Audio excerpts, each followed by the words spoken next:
Hello everyone and welcome to another episode of The Big V. Today we're talking about the X Factor, why vote? No, not the ITV talent show, the small matter of deciding who you want to be your next Prime Minister.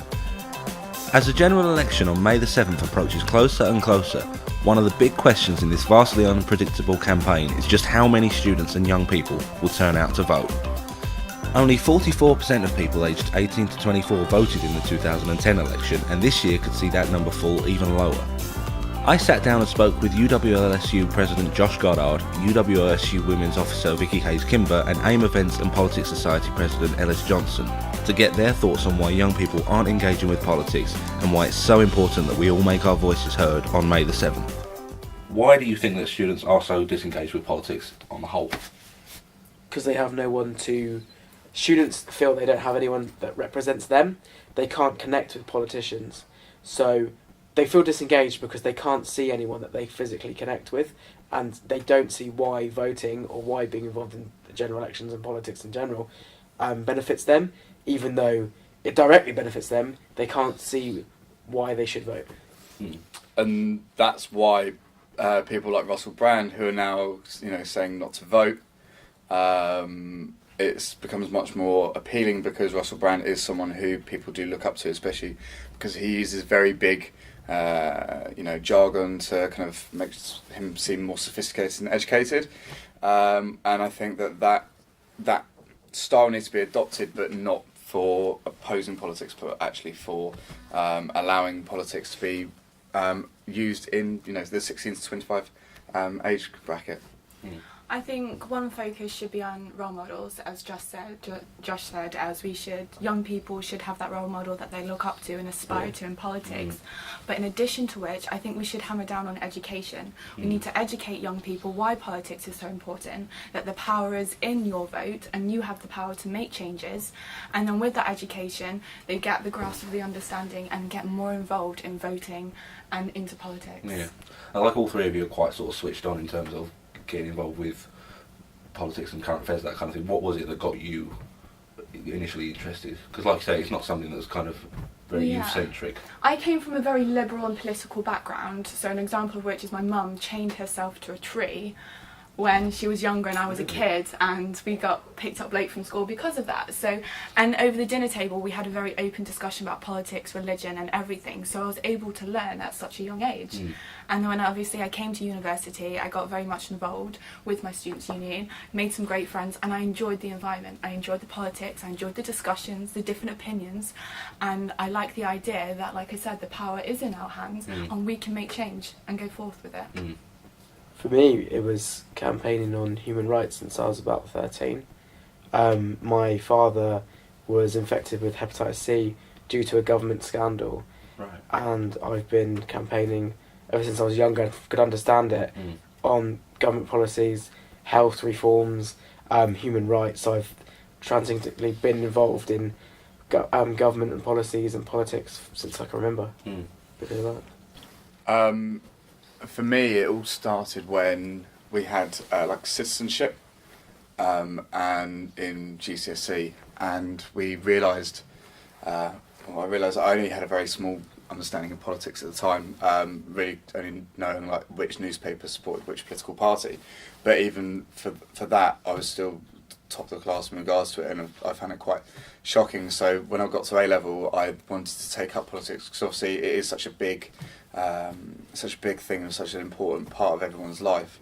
And from then on, that's why I wanted to create the Politics Society, actually have more of a quirky and colloquial forum for students to actually get engaged, because at the moment there's nothing that's really being offered to actually engage university students or even just the 16 to 25 population. And you have quite the rare opportunity of being head of a politics society in a year where there's an election. How's that kind of affected the running of the society, things you're doing and all that sort of thing? It's actually been really good. So myself and the committee members have met quite a lot of or spoken to quite a lot of the candidates for this constituency. Quite fortunate that the Green Party candidate is head of communications and media for the whole of the party. So that's going to be quite interesting to see their points, because we should actually get more of a global scale of their manifesto, not just the local one as well. But we've had stuff with 38 Degrees, the organisation where my media secretary's gone down with a load of group of people. They've done workshops, and then we, from the second occasion, went and actually helped out instead of actually just partaking in it. Yeah. And by doing so, we've having all of the debates on the Facebook, it's been so much more centric on the general election. I think a lot more getting engaged. And I think this year, because of what the student union's done as well in regards to the election campaign, and also enticing it with our own student union campaign for president, I think people are getting more engaged, which is a good sight to see. Yeah. I was going to ask you about like your own president campaigns to be here. Obviously, you kind of I'm making you blush now. I kind of wanted to get your thoughts. Like, you obviously were very intent on getting students finding out what they care about. As such, what do you think? What did you find that students cared about so much, and what do you think that could transfer over to a national election? Well, it's simple. Like, from the research we did into Paragon, students care about travel, they care about accommodation, they care about job opportunities, they care about education. And I think you'll see over the next 5 years or so, student unions especially will really focus on enhanced quality. Yeah. And I think that can be taken to a national level. Like, there are minimum standards that people expect. Like, I don't just represent people at this university, I represent our university on a national level and like NUS. And some of the things they do on like tuition fees, renting caps. So there's a direct link between what people care about here and nationally, and that's why people should get involved with politics. I think that their points can be taken through me and through other channels to national levels, and it's just about us all coming together. I mean, our age group don't vote, like I said, because we feel disenfranchised with politics, but if we actually all came together and realised that our voice is quite important, and collectively we're a big demographic of this country, and we're the future of the country, and if politicians are ignoring that, then it's a sad state we live in, because our voice is so crucial. We are the next central politicians, or the next people that are going to run this country. So I was going to say, do you think there's a strong link? Obviously, student union is currently growing, and it's kind of the first time where they've been a huge part of university lifestyle. Do you think future parliaments will be made up of like presidents and SABs from universities? Absolutely, and I think you'll find that coming through channels through NUS. A lot of national presidents and national vice presidents go into politics because they understand real issues, and they've been campaigning on real issues, and they're organic, genuine voices of students and for people of our age demographic. So yeah. And like, talking of NUS, you've obviously just come back from the women's conference, and you've done like a lot of work as women's officer, and you also want to nurture like the future women's officers as well. Do you think it's to word it right, do you think it's harder for women to get invested in politics because they're so poorly represented in Parliament? I think there's a stat that there's more men currently in the House of Commons than there have ever been women in history. Yeah, I think there's a number of factors, and one of which, and an important factor of which, is, as you said, it's so difficult for women to get into politics and to sit in Parliament, and then from there it's so difficult to get black women and LGBT women, because there aren't any really in Parliament at the moment, which is why it is important to inspire young people to go into politics and Parliament. Josh is right when he says that we are the next generation of leaders. The people that sit in this room, the people that are in our university, who we associate with outside, they could be sitting in Parliament in the next 5 years representing you, representing us. Which is why it is so important to just talk about politics, to learn from each other, and encourage women especially to get into politics, because they have just as much of a valued opinion as everyone else. And because women have been suppressed for many years, and it's taken the last 10 years for women's voices to really be heard and to get into positions of power, that's when you'll see big change in politics, and essentially for the better as well, because Parliament will be better represented. I was just thinking as well, something to contribute towards Josh's and Vicky's sentences were the kind of Bullington Club traditional style of entry into the House of Commons and House of Lords. I think is now starting to change. I think that an SU sabbatical stance will start to transition over because now we've kind of got tired of this usual setup. And I think from then on, that's the building block for us to then keep building, and then have a much more equal kind of and more well-rounded representation of the British population. But I think to start off with, I think it's this class divide which is the problem, and the elitism which is the problem at the moment. I think then once we've tackled that, then the kind of multicultural and multi-social perspectives will then just follow suit, because it's natural, because the representation should be as natural as what the people are. There should be a whole mix of age, race, gender, sexuality, and every single thing across, say people, different professions even to a certain extent. But it will come once this kind of elitist kind of entry starts to be eradicated. But I think that's the only way that can be done through is through the student union. Yeah. Currently it's not happening, but in the future you'll get more students that are working with the Houses of Parliament, with government, things like that. Until then, what do you think kind of current politicians and MPs could do to, what would engage you with them? Because it's all well and good having a hashtag on their Twitter or, doing a quick YouTube video, but what is it that you look for personally? Put all politicians on minimum wage for a month and you'll see this country change. Literally, politicians are so out of touch with who they're representing.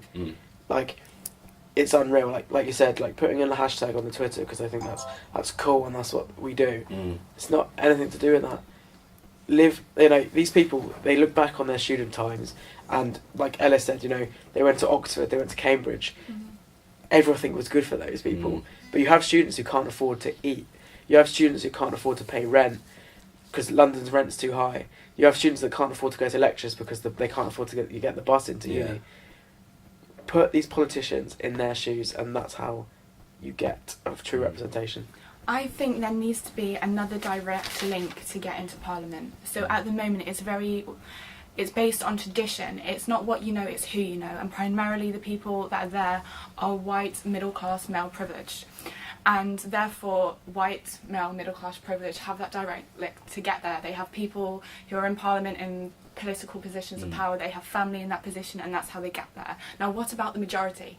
What about the rest? They're just as young, they're just as academic, smart, passionate, and have so much going for themselves. But just as Josh said, they don't have the money to eat that night because they haven't come from rich families, and they're struggling, and they haven't got that direct link there. So that's where there quite literally is a gap in the market, and a gap for students that have all these ideas, have such political passion and want to get there, but they can't because they aren't in that little elitist group. Which is why NUS is so great, because that caters for everyone. NUS represents all students, and they do. When we go to these conferences, you see a variety of students from all different backgrounds, political minds, genders, and etc. And that is a good start-up point for politics and policies to discuss it and to learn from each other, because NUS do represent. However, it's just getting the students who are part of NUS to then go to Parliament. What would your policies be if you were an MP? Oh, no, that's kind of... That's open to everyone. I can tell you at this moment in time, because there are lots of changes that I would want to make, but I would have to do more research into the changes that I would make, because you have to look at it from a very holistic perspective, that it has a ripple effect on what you do. So I would want to make sure that the majority of the country, and most people, especially young people, because we're not getting the help and support that we're needed from the government at the moment, that they are getting that support and that help. So I'd have to do some more research, as Just did when he went to President Lee, spoke to students and asked, what do you want, what do you care about, what do you need, what can I give you as your president? That is what needs to be done. You've done a lot for student welfare as well, is that? Absolutely, I'd put, some of my policies would be bigger emphasis on mental health. We're seeing a massive drive in depression in the country. That's due to factors like job opportunities. Less of a stigmatisation around immigration. I think immigration is such a good thing for this country. I think that the backbone of this country is built on immigration. I think that a direct cut between media outlets and politicians, it's too linked. You'll see things like the Leveson inquiry. Politicians and media are manipulating people because they're so linked, and just taxing corporations who use this country as a tax haven. I first instate a independent body to help service the education sector into educating politics at a younger age. So from, say, year 10. So more specialist and say short course citizenship, but it has to be done by an independent body, just like how Whitehall's, they are neutral ideologically, but they work for whoever's obviously serving in a government at the time. It's the same with this independent body who would, regardless of the teacher's ideology, or they're contractually signed to be neutral, and then show every single type of ideology. And I wouldn't even want it to be just the main three. I would like all strands to be done to a basic level. Obviously, even if they have then a continuing interest, they can do it at A level if they wish to. Or an online course would be good because it can constantly be updated. Exactly. Yes. I mean, that's and obviously we want people that are, say, not only knowledgeable in it as well. I mean, I'm a very big advocate for soft skills. So someone who's actually can talk, be colloquial, and even use a little bit of profanity or whatever, because it then makes it actually a much more down to earth. Granted, it may be seen as being bad for swearing, but it does engage it, because one thing that students and even going to Key Stage 3 and Key Stage 4 is that they don't want to talk about politics, but they would love to talk about themselves, and you can then just engage what they're channeling into politics, and they go, oh, hang on a minute, actually I haven't thought about that before. Oh, actually I have got an interest in politics, because when we were doing when I was working for the SU, when we were asking about the general election and asking questions and just saying, if you could say one thing to David Cameron, what would you say? And I literally, the first thing I said was like, right, well, I'm here about politics, don't worry, I'm not going to bore you, it's not going to be that shit. It's going to be, I want to talk about you actually. I was like, so what do you study? And and quite a lot of them were going on about nursing or psychology, and healthcare is such a big sector. I was like, oh, so you're thinking about going public or private? And then they literally were just pouring out so much information and viewpoints and everything like that. But the thing is though, is that if you said, I'm here about politics, what do you want to change? They go, I don't know. Yeah. But it's because there's that brick wall in front of politics, which needs to be broken by someone who's very charismatic and very colloquial. And unfortunately, there's not really a youth person like that. Unfortunately, there's only, in regards to charisma, a white, middle class, slightly bigoted guy who likes to drink and smoke fags at the moment. I think there needs to be a liberal equivalent for the 16 to 25 stage. Exactly, isn't it? There's just no relevance. Exactly. Yeah. And politics should be personable, because everyone. People say they don't do politics, but everyone is a product of various political schemes. I'm going to finish off by just giving everyone exactly 20 seconds, and I will be timing you.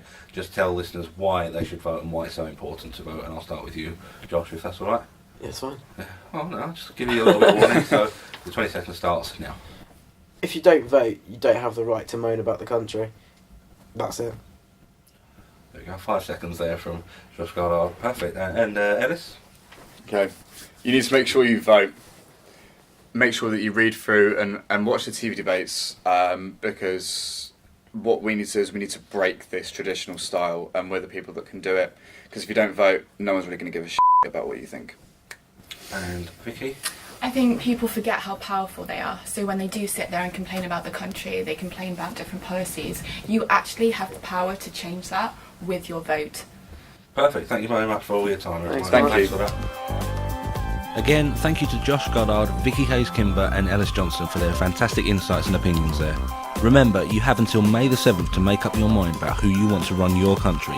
If you're from a Commonwealth country, you can also vote as well, providing you have a national insurance number. Do yourself a favour, look up your local MPs, read their party manifestos and take the I Side With quiz, where you can find out which political parties hold the same beliefs as you. This is the most unpredictable election in decades, so it's important that each and every one of us comes forward and exercises our democratic right to vote in order to make our future one that works for us. This has been The X Factor, Why Vote, presented to you by The Big V. Thank you very much for listening.